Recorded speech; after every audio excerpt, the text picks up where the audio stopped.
So in the third area of my research, I really focus on the role of location in innovation, and the role of innovation clusters and the role of entrepreneurship in those clusters. Right?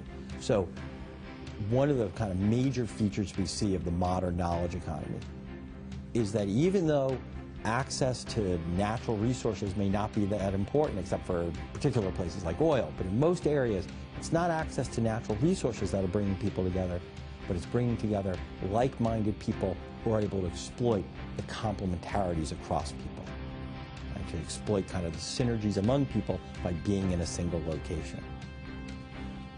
We've done a variety of work on thinking about the role of innovative capacity, entrepreneurial capacity in shaping the dynamics of innovation clusters. There are a number of kind of key drivers of the cluster environment in a given location. In addition to having just good people, right, so we need kind of high-quality group of scientists and engineers and other kind of creative people that can make these things happen. We need demanding consumers. So very often in the kind of most innovative clusters, what we see is it's not just having access to good engineers, but having access to buyers and consumers who really are kind of pushing kind of this environment. Then we need competition, and competition not on the basis of cost, but on the basis of innovation and quality. And then finally, having enough depth in the cluster, enough width of industries and sectors and institutions that kind of can span that and go beyond a single industry focus or the focus of a single firm, and really creating an innovation ecosystem around which people can organize.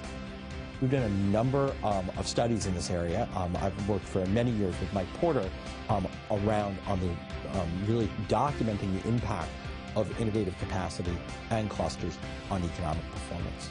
So for example, one of the kind of key findings we've shown is that participating in a strong cluster environment turns out to be an important driver of job creation, of wage growth, of patenting, and of even industry creation in the United States over the past 20 years.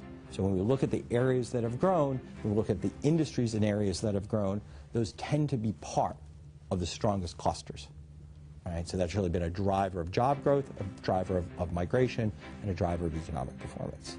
Moreover, what we've been able to do is really kind of extend that and really understand the kind of particulars of innovation ecosystems like we have here at Kendall Square. So what we see is that it's not simply having a great group of biotech companies. It's not simply having MIT, though that's important. And it's not simply having access to MGH, to Massachusetts General Hospital, or to the various other hospitals and academic medical centers. It's the combination of those in which each different part of the ecosystem is working together, and there's no particular institution or place that is a bottleneck on the innovation process.